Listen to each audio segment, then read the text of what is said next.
idea es empezar con que todas las células poseen una membrana celular, ¿sí? En este caso estamos viendo un frotis de sangre humana, se pueden ver glóbulos rojos y acá un leucocito, un monocito, ¿sí? Todas estas células justamente se puede ver el borde, ese borde va a ser justamente la membrana celular, el borde que está delimitando el medio interno de la célula del medio externo. Acá tenemos una ampliación del monocito, ¿sí? Y se ve como justamente acá está el borde que limita el medio interno del medio externo, ¿sí? Esta va a ser justamente la membrana de la célula. Bueno, vamos a ver cómo está compuesta, qué estructura tiene, ¿sí? Y qué funciones tiene. Todas las células tienen membrana. En este caso hay una foto de un tejido vegetal. Esto que se ve más nítido no sería la membrana, sino que es la pared, ¿sí? Una diferencia de las células vegetales con las animales es que tienen pared. Esto que se ve bien nítido es la pared. La membrana estaría por dentro, ¿sí? Pegada a esa pared por el lado interno de las células. El modelo de membrana que vamos a ver es válido para la mayoría de las células, tanto en su composición como en su estructura. Bueno, la composición de la membrana puede variar entre células, entre membranas de organelas, pero en líneas generales la membrana tiene lípidos, ¿sí? Generalmente más abundante es la cantidad de lípidos, ¿sí? Más o menos un 60% de lípidos en promedio. Luego le siguen las proteínas, que están asociadas a esos lípidos, y puede haber en la membrana glúcidos, pero en una cantidad mucho menor, ¿sí? Bueno, acá tenemos tres representaciones diferentes de los fosfolípidos. Los fosfolípidos son los lípidos fundamentales en la estructura de la membrana, y eso se debe a que tienen un comportamiento que se llama anfipático. Los fosfolípidos tienen una zona de la molécula hidrofílica y una zona de la molécula hidrofóbica. Eso hace que una parte de la molécula del fosfolípido se interactúe con el agua y otra parte justamente esté en un medio sin agua. Si eso lo vemos representado en estas tres formas, acá vemos la parte que sería hidrofílica, ¿sí? Le vamos a decir la cabeza polar. Esa parte tiene que ver con el fosfato, con otra molécula polar que está unida a ese fosfato y el esqueleto del glicerol. Y después la zona no polar corresponde a lo que eran los ácidos grasos, ¿sí? Este es un tipo de representación similar a este, pero reemplaza los símbolos por colores, ¿sí? Y esta es una representación mucho más sencilla que vamos a usar a partir de ahora, donde justamente esta cabeza polar representa la parte que interactúa del fosfolípido con el agua, y estas colitas serían los ácidos grasos, que sería la parte hidrofóbica. Los fosfolípidos, por su carácter anfipático, se asocian entre sí formando estructuras, ¿sí? Que se disponen de una forma particular en medio acuoso, ¿está bien?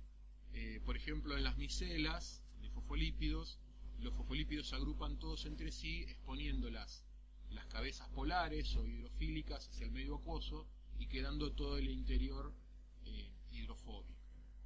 En el caso de formar bicapas, ¿sí? Los fosfolípidos se ordenan de forma tal que las cabezas polares de cada capa quedan expuestas a la parte acuosa en contacto con el agua, y queda todo un interior que sería en ausencia total de agua, ¿sí? Estas bicapas a su vez pueden formar estructuras de este tipo, ¿sí? Con lo cual, si ustedes se fijan, queda una estructura con un medio acuoso por afuera y un medio acuoso por adentro. Acá tenemos una foto al microscopio electrónico de una membrana plasmática. ¿Sí? Como verán, este es el medio interno, este es el medio externo, y este es el detalle máximo con el que se puede ver una membrana plasmática. ¿Sí? Verán que no se ven nítidamente qué componentes hay y demás, por lo que la estructura de la membrana plasmática corresponde a un modelo que fue cambiando con el tiempo. Nosotros vamos a ver el modelo actual. Ese modelo se fue construyendo a partir de pruebas físicas y químicas, y es así como sabemos hoy cómo está hecha la membrana. Esto que tenemos acá no es una membrana biológica, sino que sería simplemente, por ahora, la bicapa de fosfolípidos. ¿Sí? Justamente en celeste tenemos representados dos medios acuosos y la bicapa de fosfolípidos separando esos dos medios. Acá ya tenemos un principio de estructura que puede hacer de borde, ¿sí?, entre dos medios acuosos. Pensemos que si estas moléculas fueran solubles en agua, los fosfolípidos fueran totalmente solubles en agua, esta estructura no se podría formar, porque las moléculas se disolverían en el medio acuoso. Justamente por el carácter anfipático, estos fosfolípidos se agrupan entre sí y forman esta estructura tan particular. Una cosa a detallar es que entre un fosfolípido y el otro no hay uniones químicas fuertes, ni siquiera hay puentes de hidrógeno. Estos fosfolípidos están unidos, mejor dicho, estos fosfolípidos están organizados de esta forma justamente por una interacción con el medio acuoso. Al no estar unidos entre sí, tienen libertad de movimiento, es decir, esto que estamos viendo acá sería más vale como una foto. Si esto lo pudiéramos ver en el tiempo, todos estos fosfolípidos se moverían. Con lo cual, a partir de ahora, tenemos que pensar que esta bicapa de fosfolípidos no es una estructura así estática como la estamos viendo acá, sino que es una estructura dinámica, ¿sí? Una estructura que fluye. En esta diapositiva, justamente algunos fosfolípidos están coloreados, justamente para mostrar cómo con el transcurso del tiempo existe movimiento de estos fosfolípidos, ¿sí? Los fosfolípidos de una misma capa se mueven para los costados, se desplazan uno respecto al otro, por lo cual, si uno pudiera mirar esta capa desde arriba, uno vería movimiento de los fosfolípidos, ¿sí? Vería cómo fluye esta membrana. Esa fluidez de la membrana está regulada y depende del tipo de ácidos grasos presentes en los fosfolípidos, ¿sí? Por ejemplo, en esta parte tenemos unos fosfolípidos cuyos ácidos grasos son más vale saturados, ¿sí? Entonces eso hace que los fosfolípidos puedan agruparse y acercarse más entre sí, lo que hace que esta bicapa tenga un comportamiento más viscoso.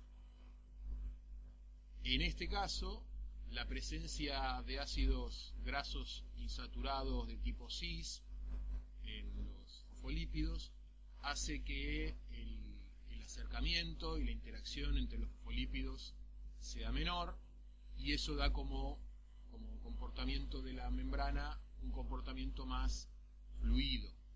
¿Bien? Los ácidos grasos los produce las propias células, es decir que la membrana, la fluidez de la membrana de una misma célula puede variar con el tiempo, ¿sí? Y eso está regulado justamente a nivel de célula. En algunos casos la membrana presenta otros lípidos que no son fosfolípidos. Por ejemplo, en el caso de las células animales, la membrana puede presentar también esteroides de tipo colesterol, ¿sí? La ubicación de esas moléculas de colesterol va a ser justamente entre las colas hidrofóbicas de los ácidos grasos de los fosfolípidos, ¿sí? Este colesterol también va a influir en la fluidez de la membrana plasmática. Bueno, acá ya tenemos un modelo más cercano al modelo de membrana, ¿ok? completo. Acá tenemos los fosfolípidos, tal cual los representábamos hasta ahora, y tenemos en violeta representadas proteínas. Las proteínas, que eran más o menos el 40% de las membranas, eso en realidad depende de cada membrana en particular, son fundamentales porque van a estar asociadas o ser responsables de muchas de las funciones que tenga la membrana, ¿sí? Y además las proteínas pueden ocupar diferentes posiciones en la membrana. Esta proteína, por ejemplo, está atravesando la membrana, ¿sí? Tiene una parte que da al medio externo, una parte intermembrana y una parte que da al sector citoplasmático, ¿sí? Estas partes o dominios de las proteínas pueden estar también asociadas a diferentes funciones. Bueno, pero el caso es que esta proteína está atravesando la membrana, ¿sí? La vamos a llamar proteína integral. En cambio, esta otra está solamente del lado citoplasmático. A esta proteína la vamos a llamar proteína periférica. El modelo que describe la membrana celular no fue siempre igual, fue cambiando con el tiempo. A medida que se fueron conociendo nuevas características, se lo fue corrigiendo. El modelo que estamos viendo nosotros es el modelo de mosaico fluido, ¿sí? Propuesto por Singer y Nicholson en el año 1972. Y este modelo justamente lo que propone es que la membrana es una estructura fluida, ¿sí? Formada por una bicapa de fosfolípidos, otros lípidos, como vimos que en el caso del colesterol, que pueden estar asociados a esa bicapa, y proteínas con diferente posición y también con diferente función, van a formar la membrana de la célula. Lo de fluido es básicamente porque, como decíamos antes, esto que estamos viendo acá sería como una foto, y lo que tenemos que pensar es que todos estos componentes se mueven entre sí, ¿sí? Fluyen, lo que va a ser fundamental para la función de la membrana. Bueno, ahí están señalados los componentes que puede haber, y lo importante es distinguir las zonas que va a tener la membrana en relación con el agua, ¿sí? Justamente las capas estas formadas por las cabezas polares de los fosfolípidos van a ser hidrofílicas, van a estar en contacto con el agua, mientras que el interior de la membrana va a ser no polar o hidrofóbico.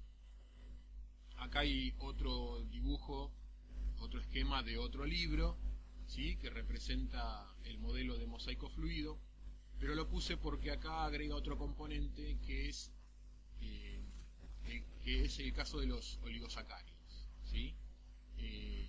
Habíamos dicho que la cantidad de hidrato de carbono en las membranas es muy baja, y en el caso de estar presentes, solamente están presentes del lado exterior de la célula y asociados a proteínas, ¿sí? En ese caso se habla de una glicoproteína, o a veces asociados a lípidos. Bien, en ese caso se habla de glicolípidos. Bueno, este dibujo, como verán, es un poco más complejo que el modelo que vimos antes.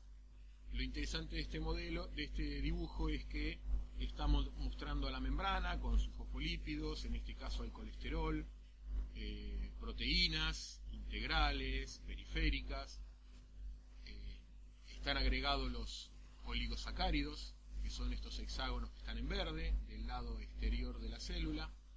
Pero este dibujo lo que tiene interesante es que en este caso sería una membrana de una célula animal. Esta membrana está en contacto con una matriz, ¿sí? Estas proteínas, simbolizadas acá en verde, y estos hidratos de carbono, las proteínas en violeta, y estos hidratos de carbono simbolizados con estas líneas verdes. Esto sería la matriz extracelular, ¿sí? En el caso de las células animales, la membrana interactúa con la matriz que está del lado externo, ¿sí? Y la membrana también interactúa del lado interno o del lado del citoplasma con fibras del citoesqueleto, que acá estarían representadas como con estas cuerdas o sogas naranjas, ¿sí? Es decir que la membrana es una una estructura celular que a su vez está en contacto, en interacción con otras, ¿sí? Por ejemplo, en este caso la matriz y el citoesqueleto. Bueno, vamos a empezar a ver las funciones de la membrana plasmática. Hay varias funciones. Sin duda una que es muy importante y que nos interesa mucho es el tema del transporte, ¿sí? La membrana, como dijimos, va a ser el borde de la célula que limita el medio externo con el medio interno. La membrana es semipermeable. Eso significa que algunas sustancias van a poder pasar por la membrana y otras no, ¿sí? Vamos a ver ahora más adelante cuáles pasan, cuáles no y cómo pasan por la membrana. Otra función de la membrana es enzimática, en el sentido de que algunas de las proteínas que están en la membrana pueden ser enzimas, ¿sí?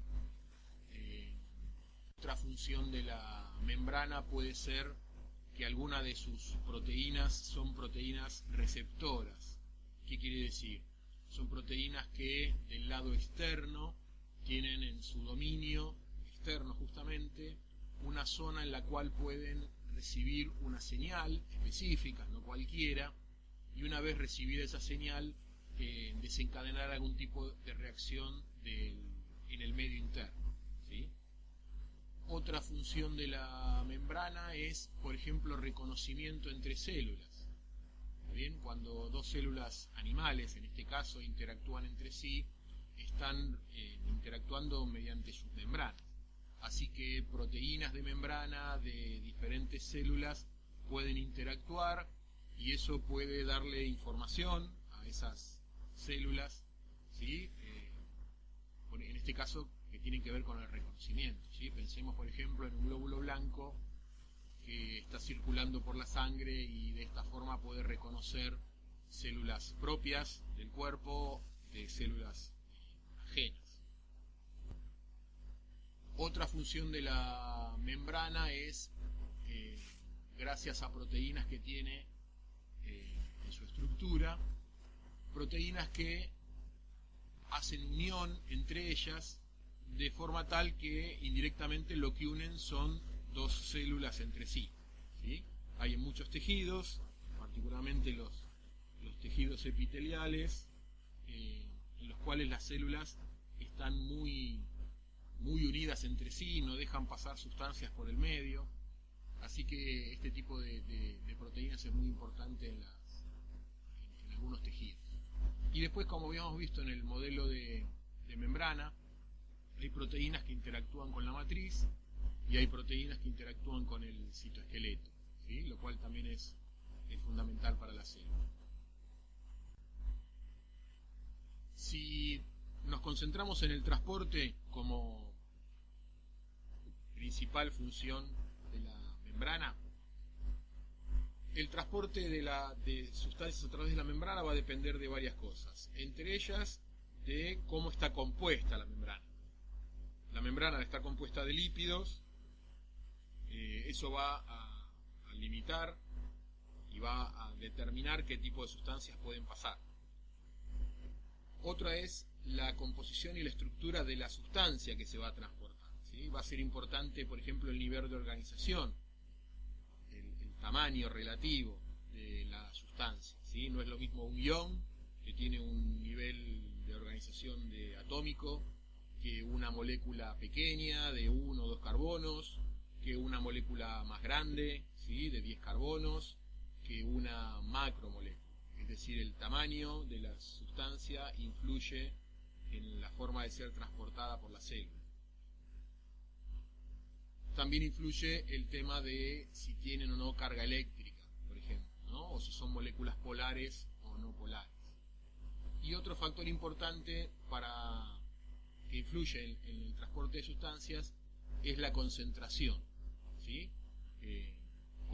Qué cantidad en relación con el volumen hay de determinada sustancia de un lado y del otro de la membrana.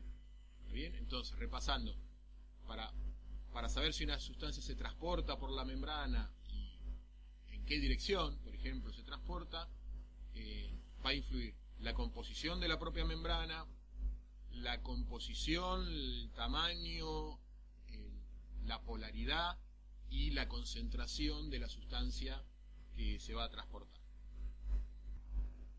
Bueno, vamos a repasar el concepto de concentración, que no es lo mismo que cantidad de sustancia, ¿sí? La concentración es la relación entre la cantidad de una sustancia y el volumen en el cual está esa sustancia. ¿Está bien? Es decir, cuanto más cantidad de sustancia haya, la concentración va a ser mayor. Ahora, respecto al volumen, como el volumen ven que está en el denominador de esta división, cuanto menor sea el volumen, mayor va a ser la concentración, y cuanto mayor sea el volumen, menor va a ser la concentración. Veamos con un dibujo. Por ejemplo, en este caso, los volúmenes representados por estas cajas blancas son iguales, pero las cantidades de cuadraditos, en este caso naranjas, son diferentes, ¿sí? Acá tengo 6 cuadrados, acá tengo 4 cuadrados, pero dado que los volúmenes son iguales, al haber mayor cantidad, acá habría mayor concentración que en este lado derecho. En este caso, las cantidades son diferentes, pero también son diferentes los volúmenes. Entonces, uno pensaría que la concentración acá es menor, porque la cantidad es menor, pero pasa que también el volumen es más chico. Entonces, esta cantidad en este volumen da la misma concentración que esta cantidad en este volumen. Bien, esto para terminar con la idea, ¿sí? Entonces, la concentración depende de cuánta, en el caso de las sustancias químicas, de cuánta sustancia haya en determinado volumen. Un concepto que vamos a necesitar para entender el transporte de sustancias a través de la membrana es el concepto de gradiente, ¿sí? En particular el de gradiente de concentración. Pero para empezar vamos a ver un gradiente tal vez más sencillo de entender, ¿sí? Miren, por ejemplo, esto es un plano inclinado, ¿sí? Que tiene cierta altura. En la parte superior del plano inclinado hay una pelotita, ¿sí? Esta pelotita en este momento acá tiene la altura máxima posible. Si yo esa pelotita la suelto, esa pelotita va a empezar a caer, y a medida que caiga, la altura va a ir disminuyendo, ¿sí? O sea que la altura va a ir desde un máximo a un mínimo, pasando por todos los valores intermedios, ¿sí? Entonces, acá tenemos un gradiente. Nada más que este sería un gradiente de altura. Esta pelotita, al bajar por este plano inclinado, va a ir bajando y perdiendo altura, ¿sí? Esto sería un gradiente de altura. Bueno, acá vamos a ver el caso de un gradiente de concentración de una sustancia, ¿sí? Por ejemplo, en este recipiente que tenía agua, tiramos un colorante rojo, en este caso, soluble en agua. Lo que va a pasar, sin necesidad de mezclar, es que ese colorante, las moléculas de ese colorante se van a empezar a desparramar, a mover en ese medio acuoso, y si sacamos una foto en determinado momento, vamos a ver que en diferentes zonas de ese medio acuoso va a haber diferentes concentraciones del colorante. Más cerca donde tiramos la gota va a estar más concentrado, y a medida que nos vayamos alejando de esa gota va a estar menos concentrado, ¿sí? Es decir que justamente se va a formar un gradiente de concentración, desde una zona más concentrada hasta una zona menos concentrada. ¿Qué va a pasar con la tinta en ese medio acuoso? Va a tardar cierto tiempo, pero se va a diluir completamente. Cuando se diluya completamente, todo el medio acuoso va a tener el mismo color, ¿sí? No va a haber ninguna zona más concentrada que la otra, y podemos decir que en ese momento ya no hay gradiente de concentración. ¿Por qué? Porque la concentración es igual en todos lados, ¿sí? Acá lo estamos representando con esos cuadraditos.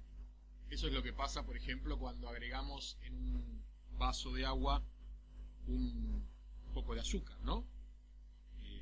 En este caso, si tiramos un terrón de azúcar, las moléculas que son solubles en agua de azúcar van a empezar a desprenderse, ¿sí?, del terrón y van a empezar a pasar al medio acuoso, con lo cual va a haber una zona más concentrada de azúcar cercana al terrón y el resto del agua con menos azúcar. Acá habría un gradiente, ¿sí? Ese terrón se va a seguir disolviendo hasta una situación tal que todo el vaso va a tener la misma concentración de azúcar. En cualquier lugar del vaso va a haber la misma concentración de azúcar, ¿sí? O sea que acá habría una situación de gradiente, de más a menos concentración. Ese gradiente se va equiparando y si dejamos que ese proceso de disolución del azúcar termine, ya no va a haber gradiente. Ahora, nosotros queremos aprovechar o utilizar este concepto de gradiente en presencia de membranas para ver cómo las sustancias pueden atravesar la membrana, ¿sí? En este caso, en este medio acuoso, hay una membrana que está separando dos partes de ese medio y hay un gradiente de concentración. El colorante rojo está más concentrado de este lado que de este. Entonces, lo que hay que ver ahora es si la membrana es permeable a este colorante rojo, es decir, si el colorante va a poder pasar por la membrana. Bueno, acá vamos a introducir con esta animación un término muy importante que es el término de difusión. Siguiendo el gradiente, es decir, a favor del gradiente, si la membrana, en este caso representada con estas líneas amarillas, es permeable a la sustancia se va a mover desde una concentración mayor, ¿sí?, fíjense acá, hasta que las concentraciones se igualen. Ese proceso lo vamos a llamar difusión. Es un proceso que no gasta energía, es un proceso espontáneo, ¿sí?, y que va a ocurrir a través de las membranas celulares en el caso de algunas sustancias. Por ejemplo, en este caso tenemos dos medios, una membrana permeable a esta sustancia representada con las pelotitas naranjas. El gradiente de concentración va en este sentido, ¿sí? Estas moléculas se mueven. Algunas moléculas van a pasar de este lado, ¿sí? O sea, va a haber un movimiento de izquierda a derecha. También puede haber un movimiento de derecha a izquierda. Pero ¿qué pasa? Al haber más moléculas de un lado, el movimiento en este sentido prevalece sobre el movimiento en el otro sentido. Entonces, la difusión neta, ¿sí?, va a ser justamente del medio más concentrado al medio menos concentrado. ¿Pero eso hasta cuándo? Hasta que las concentraciones se igualen. Cuando las concentraciones sean iguales de los dos lados, ahora las dos velocidades son las mismas. Es decir, la misma cantidad de moléculas pasa de derecha a izquierda que de izquierda a derecha. O sea que acá se anuló el gradiente. Acá ya no hay más gradiente. Entramos en una situación de equilibrio. Pero fíjense que el equilibrio es dinámico. No es que las moléculas se quedan quietas, sino que se mueven en ambos sentidos. Esta diapositiva muestra una situación similar, pero con dos sustancias diferentes, ¿sí? La naranja está más concentrada a la izquierda, la violeta está más concentrada a la derecha, y las dos van a difundir según sus gradientes de concentración, ¿sí? La naranja va a difundir hacia la derecha, va a difundir hacia la izquierda. Las dos van a entrar en equilibrio. ¿Bien? Esto, por ejemplo, en las células vamos a ver que ocurre con los gases, ¿sí? Algunos gases por difusión van a ingresar a la célula, mientras otros gases por difusión van a salir de la célula. Bueno, siguiendo con el proceso de difusión, vamos a ver qué tipo de sustancias pueden difundir y cómo por la membrana. Bien. Recordemos que la membrana está formada por fosfolípidos y tiene toda esta zona, ¿sí?, con carencia total de agua, o sea, toda la zona que está entre las cabezas polares de las dos bicapas es toda una zona totalmente hidrofóbica. Eso va a influir en qué sustancias pueden pasar, ¿sí? En el caso de ser sustancias pequeñas con relación a los fosfolípidos, ¿no?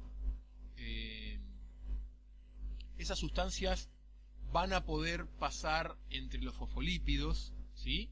Siguiendo obviamente su gradiente, como veíamos en las diapositivas anteriores. Entonces, por ejemplo, en el caso de los gases, ¿sí? Los gases son moléculas pequeñas y con enlaces no polares, es decir, son moléculas con un comportamiento más vale hidrofóbico. Así que justamente por su tamaño y por su comportamiento hidrofóbico son moléculas que sin problema alguno pueden atravesar la membrana a través de los fosfolípidos, ¿sí? O sea que van a difundir. Lo mismo pasa con los lípidos. Los lípidos, por definición, son biomoléculas hidrofóbicas, así que no van a tener problema en atravesar este medio hidrofóbico. Tal vez difundan más lento que los gases, porque son moléculas un poco más grandes, pero van a poder difundir sin problema. En el caso del agua, el glicerol y la urea, si bien son moléculas polares, aunque no tienen carga eléctrica, eso es importante, son moléculas pequeñas. Así que también puede haber una difusión de estas tres tipos de moléculas, podríamos agregar el alcohol también, por la membrana de las células, ¿sí? En el caso de iones, si bien son pequeños, o sea, un ion es un átomo con carga eléctrica, justamente la presencia de carga eléctrica le da un comportamiento muy hidrofílico, ¿sí? Los iones se rodean de moléculas de agua y eso va a impedir que atraviesen la bicapa. La glucosa, los aminoácidos y los nucleótidos ya son moléculas que, además de tener polaridad, en el sentido de que están formadas por enlaces covalentes polares, entonces son más vale hidrofílicas, ya estamos pensando en moléculas de más de 6 carbonos, ¿sí? O sea que ya unas moléculas de tamaño mucho más grande que, por ejemplo, estos gases. Así que esas moléculas también van a tener limitado su pasaje entre los fosfolípidos. Bien, entonces este transporte de sustancias a favor del gradiente entre los fosfolípidos que forman la bicapa de la membrana lo vamos a llamar difusión simple. Entonces, los gases, los lípidos y moléculas pequeñas y sin carga, ¿sí? aunque con cierta polaridad, van a poder difundir de forma simple por las membranas, justamente desplazándose entre los fosfolípidos. Les recuerdo una cosa, estos fosfolípidos uno los ve en este esquema, están como quietos. Recordemos que tenemos que pensar que estos fosfolípidos están todo el tiempo moviéndose, lo cual facilita el traspaso de sustancias por entre ellos. Bueno, vamos a ver un tipo de difusión simple que es muy importante en las células, que tiene que ver con el siguiente caso, ¿sí? Imaginemos este medio acuoso con esta sustancia representada por pelotitas verdes, que sería una sustancia soluble en agua. ¿Está bien? Como verán, de este lado de la membrana hay menos cantidad que de este. Y como los volúmenes son iguales, de este lado las pelotitas verdes estarían más concentradas que de este. Sin embargo, la membrana, en este caso, vamos a suponer que es impermeable a la sustancia verde, representada por las pelotitas verdes. Entonces, ¿qué pasa en este caso? Como la membrana es impermeable, las pelotitas no se van a poder mover según su gradiente e igualar las concentraciones pasando pelotitas de este lado a este. Pero en este caso, lo que sí se va a poder mover por esta membrana son las moléculas de agua. Porque una forma de igualar las concentraciones, que no sea por movimiento neto de las pelotitas verdes, sería por movimiento del agua. Es decir, al desplazarse agua para este lado, ahora de este lado hay más pelotitas, pero en un mayor volumen. De este lado hay menos, pero en un menor volumen. Entonces, el gradiente desapareció, ¿sí? Se equilibró, pero por un movimiento neto de agua. A ese tipo de difusión lo vamos a llamar ósmosis, ¿sí? Acá está representado en este dibujo como con más detalle. ¿Ven? La situación sería que la membrana no deja pasar la sustancia verde, pero sí puede pasar el agua. Entonces el agua se va a mover también según su gradiente, ¿sí? El agua también tiene un gradiente propio. Bien, ahora vamos a un caso parecido al anterior, pero con una modificación, ¿no? Acá tenemos también una sustancia diluida en agua, una membrana y del otro lado agua pura. ¿Está bien? Igual que en la diapositiva anterior, la sustancia, que bueno, en este caso está representada con pelotitas rojas, no puede atravesar la membrana, ¿sí? Es decir, no puede difundir para este lado, para la derecha, siguiendo su gradiente. La que va a difundir es el agua. ¿Ah? El tema es que en este caso, como ven ustedes acá, el agua tendería a pasar de este lado, ¿sí? E igualar las concentraciones. O sea, el agua difundiría para este lado por ósmosis, ¿sí? Acá aumentaría el nivel de agua y eso igualaría las concentraciones de los dos lados. Pero ¿qué pasa? Acá hay un pistón que está haciendo fuerza y evitando que el agua esta pase para este lado, ¿sí? O sea que en este medio se genera una presión, ¿sí? Esa presión se llama presión osmótica. Esto, la idea es que vean cómo el movimiento de agua de este lado a este estaría generando una presión de este lado.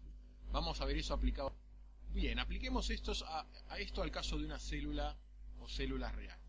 Imaginemos que ponemos glóbulos rojos en un medio acuoso, ¿sí? Pero que las concentraciones, tanto fuera como dentro de la célula, son las mismas. A esa situación vamos a llamarla un medio isotónico. En ese caso, el movimiento del agua sería de la misma velocidad de entrada que de salida, por lo tanto no habría un movimiento neto del agua, ¿sí? En ese medio los glóbulos rojos van a conservar su forma, ¿sí? Y no va a haber problema. Ahora, ¿qué pasa si esos glóbulos rojos los ponemos en un medio justamente hipertónico? ¿Sí? Un medio hipertónico es un medio en el cual la concentración afuera de la célula de sustancias es mayor que en el interior, ¿sí? Eso lo que va a generar es un movimiento neto de agua de salida. Es decir, va a salir más agua del glóbulo rojo de la que va a entrar. ¿Está bien? Este medio está más concentrado que el interno. Eso lo que va a hacer es que los glóbulos rojos pierdan agua y fíjense cómo cambian de forma, ¿no? Como que se arrugan, ¿sí? ¿Qué pasa en la situación contraria? Si ponemos glóbulos rojos en un medio hipotónico. Hipotónico significa que este medio, el externo, tiene menos, miren acá, menos concentración, ¿sí? De sustancias que el medio externo tiene menos concentración de sustancias que el medio interno. Entonces ahí va a haber un flujo neto de agua para adentro de la célula. Es decir, va a entrar más agua de la que va a salir, ¿sí? Bueno, pero esta célula tiene un volumen determinado y si entra mayor cantidad de agua, esta célula, de hecho, fíjense cómo se están hinchando, ¿sí? Respecto a las que vimos al principio, y de hecho pueden, más adelante, si sigue entrando agua, pueden directamente explotar, ¿sí? O sea que para las células animales, en este caso, es fundamental la concentración del medio externo y la concentración del medio interno. ¿Bien? Una diferencia de concentraciones entre esos dos medios va a alterar el movimiento o el flujo neto de agua. Si aplicamos eso mismo a células vegetales, la situación es diferente. ¿Por qué? Bueno, si una célula vegetal la ponemos en un medio isotónico, el flujo neto de agua es cero, entra la misma cantidad que sale. ¿Está bien? Si lo ponemos en un medio hipotónico, ¿está bien? El movimiento neto va a ser de entrada. Va a entrar más agua de la que va a salir. Pero a diferencia de lo que pasaba con los glóbulos rojos, estas células no van a estallar, porque las células vegetales tienen pared, ¿sí? Y esta pared tiene rigidez. Entonces, esta es como la situación en la cual al tubo en forma de U le pusimos el pistón. ¿Está bien? El pistón evitaba, haciendo fuerza, que entrara agua. Acá la pared estaría haciendo de pistón, la pared está evitando que entre más agua y que esta célula estalle, ¿sí? Esto a las células de las plantas y a las plantas en general les da turgencia, ¿sí? Es decir, que la planta uno la vea turgente, que la vea con una buena cantidad de agua. Si ponemos a las células vegetales en un medio hipertónico, es decir, con más concentración afuera que adentro, el movimiento neto de agua va a ser hacia afuera, el agua va a salir más de la que va a entrar. Entonces, ¿eso qué va a pasar? Eso va a alterar el volumen de la célula en cuanto a su membrana, a su citoplasma, pero no a la pared, porque la pared es rígida. Entonces, ¿qué va a pasar con esto? La célula va a perder turgencia, ¿sí? Eso, si le pasa a una célula y le pasa a todas las células de una planta, nosotros lo que vamos a ver es que esa planta empieza a tener un aspecto de marchita, ¿sí? Bueno, bien. Hasta ahora vimos la difusión simple, ¿sí? Es decir, el movimiento de cierto tipo de sustancias, dijimos gases, moléculas pequeñas, aunque con cierta polaridad, como el agua, y lípidos. Esas sustancias se mueven a favor de su gradiente por los fosfolípidos. Ahora, ¿qué pasa con las que no pueden difundir de forma simple? ¿Sí? Por ejemplo, habíamos visto los iones, azúcares, aminoácidos, nucleótidos, ¿sí? Bueno, empecemos con el caso de los iones. Si miramos en este dibujo, la concentración de iones es mayor en el interior que afuera de la célula. O sea que el gradiente tendría esta dirección. Ahora, ¿qué pasa? Los iones no pueden difundir por entre los fosfolípidos. No por su tamaño, porque son pequeños, pero sí porque tienen carga eléctrica neta, ¿sí? En este caso es un ion potasio, tiene carga neta positiva. Bueno, los iones, para difundir por la membrana, lo van a tener que hacer por proteínas, ¿sí? Por eso a este tipo de transporte lo vamos a llamar difusión facilitada. Facilitada por justamente proteínas. Las proteínas que van a dejar difundir los iones por la membrana las vamos a llamar proteínas canal, ¿sí? En este caso la proteína canal estaría representada por esta estructura, ¿sí? Que si ven, el canal, como su nombre lo indica, sería una continuidad del medio acuoso, ¿no? Este ion está acá en un medio acuoso, ese medio acuoso se continúa por dentro del canal con el medio acuoso del exterior. O sea que los canales serían como una continuación del medio acuoso de un lado y del otro, ¿sí? Los canales tienen ciertas características. Primero, son específicos, es decir, hay canales para el potasio, va a haber canales para sodio, va a haber canales para cloruro, ¿sí? No es que por un canal puede pasar cualquier ion, ¿está bien? Va a haber canales específicos para cada ion. Otra característica de los canales es que muchos canales no están permanentemente abiertos, sino que se pueden cerrar, ¿sí? Que se cierren o se abran, eso puede depender, por ejemplo, de la cantidad de iones en los dos lados, ¿sí? Y puede depender también de otras sustancias. Por ejemplo, hay casos en las células nerviosas, en las neuronas, que sus canales permanecen cerrados y se abren cuando del medio exterior llega un neurotransmisor, ¿sí? Un mensaje. Entonces ese mensaje sería como el mensaje que da la señal de apertura del canal, ¿sí? O sea que estos canales podrían estar como tapados, en cuyo caso no hay movimiento de iones, ¿sí? Por más que haya gradiente. Es decir, acá hay más concentración que acá, y si esto está cerrado, los iones no pasan, ¿sí? No pasan por el canal porque está cerrado y no pasan por los fosfolípidos porque no pueden. Solamente cuando ese canal se abra, los iones van a poder difundir por el canal de forma facilitada. Acá tenemos una representación de otro libro, ¿sí? Justamente, ven acá, está indicando que hay más concentración en el medio externo que en el medio interno, o sea que el gradiente es hacia el interior de la célula, en este caso, y este ion está entrando por su canal, ¿sí? Siguiendo el medio acuoso hacia el interior de la célula. ¿Está bien? Igual que en el caso de la difusión simple, lo que va a pasar con estos iones es que van a difundir hasta que las concentraciones se igualen. Cuando las concentraciones afuera y adentro se igualen, ya no va a haber gradiente.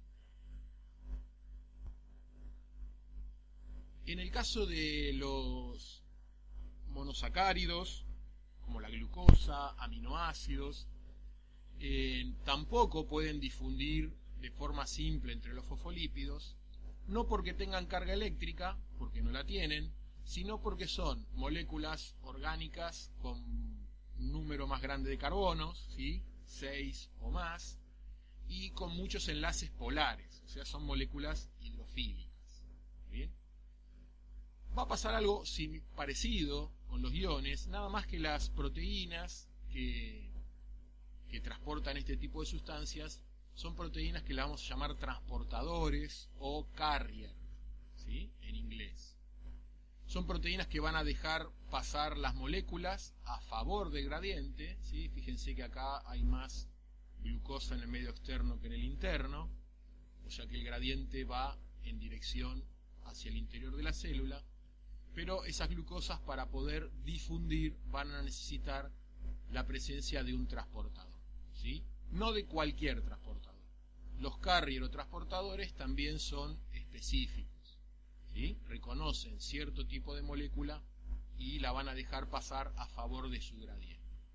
En este caso, la glucosa va a entrar, pero este mismo transportador, si la situación fuera al revés, si hubiera más glucosa adentro que afuera, este mismo transportador dejaría salir, ¿sí? La glucosa. Es decir, el transportador o carrier es la puerta entre comillas, ¿sí? Que deja pasar la molécula. No decide en qué sentido va a pasar la molécula, si va a entrar o a salir. Eso depende del gradiente, ¿sí? Bueno, en este caso tenemos una lámina de otro libro, pero que representa la misma situación, ¿sí? El gradiente va desde una concentración mayor afuera que adentro, y estas moléculas se moverían a través de su transportador, ¿sí? En este caso ingresando a la célula a favor del gradiente, ¿sí? Si este gradiente se mantiene, estas moléculas van a seguir ingresando, ¿sí? O van a ingresar hasta que las concentraciones se igualen, porque si las concentraciones se igualan, ya no habría gradiente, ¿sí? Entonces, recuerdo que la dirección, o el sentido, mejor dicho, en el cual se mueven las sustancias va a depender de las concentraciones, ¿sí? Lo que esta sustancia, para poder pasar por la membrana, necesita sí o sí de este transportador, porque por los fosfolípidos no puede hacer. ¿Bien? Bueno, esta diapositiva lo que hace es resumir lo que vimos hasta ahora de transporte por membrana, ¿sí? El proceso de difusión. Bien, entonces vamos a remarcar algunas cuestiones. La difusión es un transporte espontáneo a través de la membrana, ¿sí? O sea que es siempre a favor del gradiente, de más concentración a menos concentración. O sea que el sentido en la difusión lo va a determinar el gradiente, ¿sí? Ahora, depende si la molécula es más grande, más chica, si tiene carga, si es polar o no polar. Ahí dependerá por dónde pasa por la membrana. ¿Está bien? Entonces, en este caso, esta sustancia violeta podría ser un gas, podría ser un lípido, podría ser agua, podría ser urea, ¿sí? Todo ese tipo de sustancias difunden de forma simple porque estas sustancias se mueven directamente y pasan entre los fosfolípidos. En el caso de esta sustancia, representada con los triangulitos, con las pelotitas azules, ¿sí? Los triangulitos serían iones, que a pesar de ser chicos de tamaño, como tienen carga eléctrica, no pueden atravesar los fosfolípidos, ¿sí?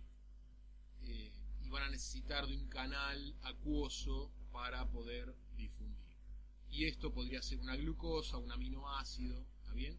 Que necesitan un transportador o carrier para poder difundir. Fíjense que siempre la difusión va a favor del gradiente. Una diferencia entre la difusión simple y facilitada va a tener que ver con la velocidad del transporte. A ver, en este gráfico tenemos en la variable dependiente la velocidad del transporte, que justamente va a depender de la concentración de una sustancia que llamemos X. ¿Bien? Si esta sustancia X es un gas, por ejemplo, va a difundir de forma simple. Es decir, va a favor de su gradiente, las moléculas de gas van a pasar a través de los fosfolípidos. Como no requieren un lugar especial para pasar, como una proteína, ¿sí? Y la cantidad de fosfolípidos es muy grande en la membrana, cuanto más gas haya, cuanto más concentración de gas haya, la velocidad de transporte va a ser más alta, ¿sí? Es decir, la velocidad del transporte es directamente proporcional a la concentración de la sustancia. Eso ocurre en la difusión simple. En el caso de la difusión facilitada, la situación es diferente. ¿Por qué? Porque la difusión de la sustancia depende de una proteína, un canal, un carrier. Y la cantidad de esas proteínas o carrier en la membrana no es infinita, hay una cantidad limitada, ¿sí? Por más que sean cientos de proteínas, es una cantidad limitada. Es decir, si lo pensamos como puertas, si hay 100 puertas, pueden pasar al mismo tiempo como máximo 100 personas, ¿sí? O sea que eso va a limitar la cantidad de sustancia que puede pasar en el tiempo. ¿Está bien? Por eso, fíjense lo que pasa con la difusión facilitada. A medida que va subiendo la concentración de sustancia, la velocidad llega a un máximo, ¿sí? Este sería el máximo. ¿Está bien? ¿Por qué?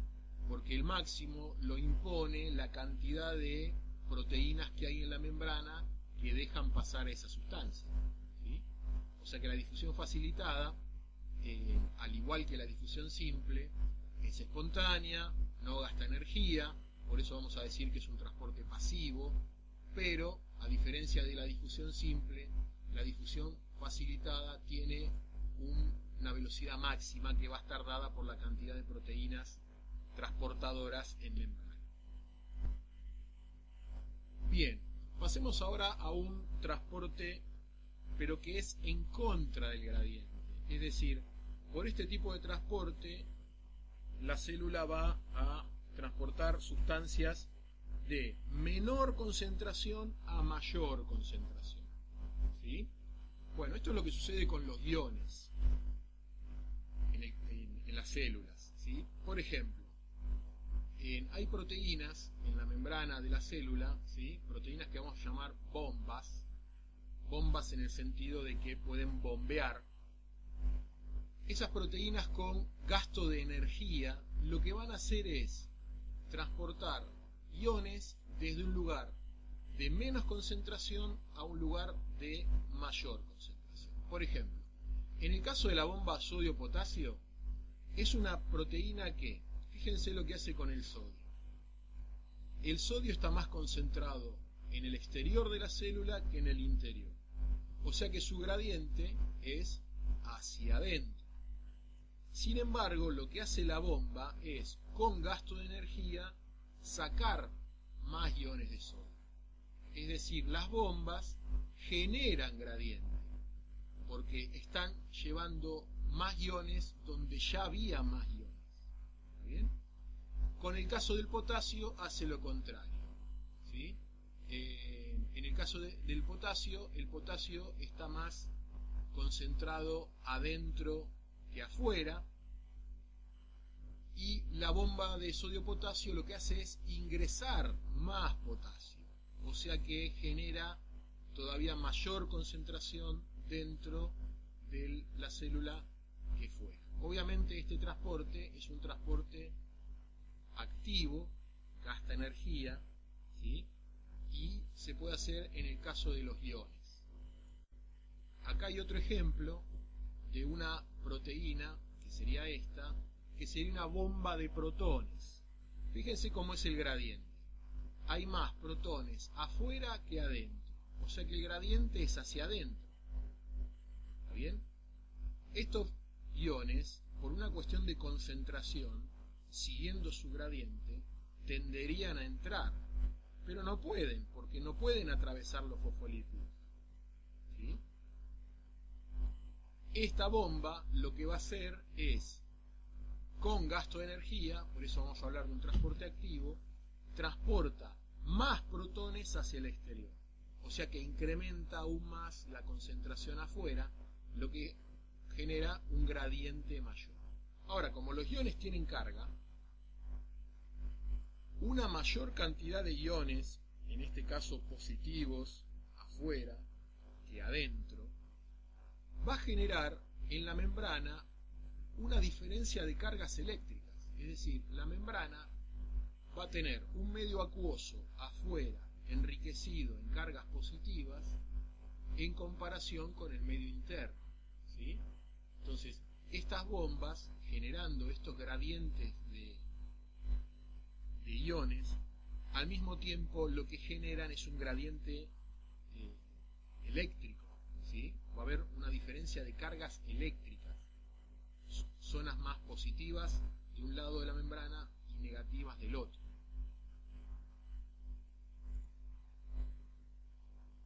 Bien, en una misma célula se dan todos estos tipos de transportes al mismo tiempo, es decir, hay difusión simple, difusión facilitada, transporte activo, porque en su membrana hay diferentes tipos de estas proteínas. Incluso algunas proteínas pueden transportar más de una sustancia. Lo vimos en el caso recién, ¿sí? En el caso recién de la bomba de sodio-potasio transportaba dos iones, sodio y potasio. Cuando haya una sustancia, un transporte de dos sustancias al mismo tiempo, vamos a hablar de un cotransporte, ¿sí? O un transporte acoplado. En el caso del sodio-potasio es un cotransporte de tipo antiporte. Antiporte es porque uno sale y otro entra, ¿sí? En el caso del sodio salía, el potasio entraba. Pero a veces el cotransporte es de tipo simporte. En ese caso, las dos sustancias se transportan en la misma dirección, ¿sí? Ahora vamos a ver un ejemplo en otra diapositiva. Y en el caso de que el transportador transporte una sola sustancia, vamos a hablar de uniporte. Bueno, apliquemos esto a un caso real. Por ejemplo, las células del intestino, ¿sí? Están en contacto con el medio externo y el medio interno del cuerpo. ¿Está bien? Y en este caso se da la siguiente situación. En estas células, fijémonos el gradiente de sodio, ¿sí? Como habíamos dicho, hay más sodio afuera que adentro. ¿Está bien? Hay más potasio adentro que afuera. Lo que hacen estas células es, en la membrana que da a la luz del intestino, es decir, por donde está pasando el alimento que comimos, en esa membrana va a haber un transportador que va a ser un cotransporte de sodio y de glucosa. ¿Está bien? El sodio va a entrar a favor de su concentración, es decir, acá hay más sodio que adentro. Entonces va a entrar a favor de su concentración. Y eso va a permitir el ingreso de glucosa en contra de su concentración. ¿Está bien? Ahora, ¿cómo hace la célula esta para mantener una concentración baja de sodio en el interior? Bueno, de este lado de la membrana está la bomba de sodio-potasio que está sacando el sodio. Entonces, gracias a este transporte activo que saca sodio constantemente, la concentración de sodio es alta afuera y baja adentro. Y gracias a que es baja adentro, este sodio entra a favor del gradiente por esta otra proteína. Y esa energía que se está liberando al entrar este sodio a favor del gradiente permite la entrada de la glucosa. Que piénsenlo que si esta glucosa está en el espacio exterior, está en el intestino, esta sería la forma que tenemos de absorber glucosa de los alimentos. ¿Bien? O sea que acá tenemos una combinación de varios tipos de transporte que permiten la absorción de glucosa. Hay un detalle más en este caso. Entre estas células, recuerden que una de las funciones de las membranas era unión entre células. Entre estas células hay unas uniones en su membrana muy fuertes que evitan que las sustancias pasen por entre ellas. Es decir, todo lo que se absorbe en el intestino tiene que pasar por la membrana, no puede pasar entre las células. Y estas uniones, que se llaman uniones oclusivas, también evitan que por movimiento, por el simple hecho de que la membrana es fluida, evita que estas proteínas se vayan moviendo y terminen en otra parte de la célula. Es decir, estas proteínas están confinadas entre estas uniones oclusivas y estas. Se pueden mover dentro de este lado. Y estas proteínas están confinadas en esta parte de la célula. ¿Sí? No pueden tampoco moverse o fluir para este otro lado. Acá hay un dibujo un poco más grande de un tipo de transporte como decíamos antes, ¿no? Fíjense en este caso, los protones están más concentrados del medio externo, o sea que su gradiente neto es para adentro. Sin embargo, esta bomba de protones lo que hace con gasto de energía es seguir bombeando protones, o sea, generando este gradiente. Ahora, esta otra proteína es un transportador. ¿Sí? Acá va a ocurrir difusión facilitada a favor del gradiente. ¿Qué va a difundir acá a favor del gradiente? Los protones estos.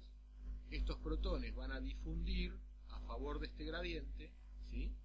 Y eso va a permitir la entrada de sacarosa. O sea que acá tenemos un cotransporte, porque se están transportando dos sustancias, y un sinporte, porque las dos van en el mismo sentido. Y acá tenemos un uniporte, porque es un transporte único de, en este caso, protones. Bueno, ahora vamos a pasar a otro tipo de transporte, que es el transporte en masa. El transporte en masa, a diferencia de lo que venimos viendo hasta ahora, es un transporte mediante el cual la célula va a incorporar o a exportar estructuras de mayor nivel de organización, ¿sí? Es decir, de macromolécula para arriba, macromoléculas, complejos macromoléculas, hasta células. En este tipo de transporte vamos a dejar de considerar el tema de la concentración, ¿sí? Este tipo de transporte es independiente de la concentración. Lo que sí es un transporte activo. ¿Por qué? Porque la célula, para poder realizar transporte en masa, tiene que mover la membrana, mover estructuras del citoesqueleto, organelas, y todo ese movimiento consume energía. ¿Está bien? hay dos tipos básicos de transporte en masa, que es hacia el interior de la célula, la endocitosis, o hacia el exterior de la célula, la exocitosis. Vamos a empezar con la endocitosis. Hay diferentes tipos de endocitosis. En esta diapositiva lo que podemos ver es una representación del mecanismo de fagocitosis. ¿Sí? Fagocitosis se refiere al término comer. ¿Está bien? De hecho, por este mecanismo, algunos organismos unicelulares, como protozoos, incorporan a otras células que pasa a ser parte de su alimento. ¿Sí? Es decir, por fagocitosis las células incorporan, por ejemplo, virus, incorporan a otras células, que pueden ser bacterias. Por ejemplo, en nuestro cuerpo los glóbulos blancos por fagocitosis, ya les digo, incorporan virus o bacterias que hayan entrado a nuestro cuerpo, ¿sí? Que después esas bacterias o virus, una vez en el interior, como muestra acá en vesículas, a estas vesículas se le van a unir lisosomas que tienen enzimas digestivas y se va a producir un proceso de digestión interna, ¿sí? de digestión intracelular, que van a desestructurar, a romper la estructura de ese virus y bacteria en el caso de tratarse del sistema inmune.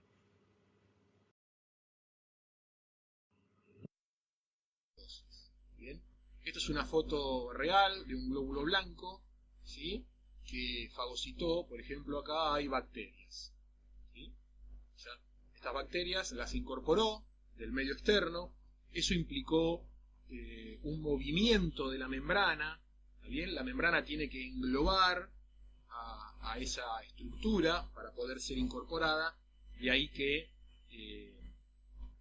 este mecanismo gaste tanta energía, ¿sí?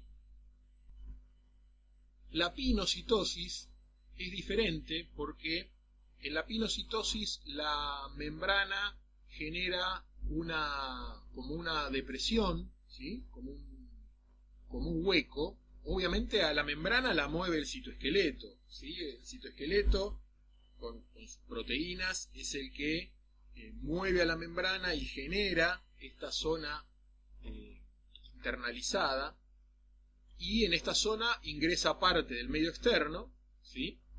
Y cuando las membranas estas se tocan, se forma una vesícula que, fíjense, en su interior tiene una porción de lo que era el medio externo con lo que había disuelto en ese medio externo, ¿sí? Eso es lo que vamos a llamar pinocitosis. El último tipo de endocitosis es parecido al de recién, pero a diferencia del de recién, participan receptores. Es decir, por este mecanismo de endocitosis mediada por receptor, no se está incorporando cualquier sustancia que esté en el medio externo, sino algunas sustancias específicas, ¿sí? En este caso estarían simbolizadas por estos triangulitos violetas, ¿sí? Los receptores de la membrana reconocerían estas sustancias, y la endocitosis entonces lo que estaría haciendo es incorporar esa sustancia y no cualquiera.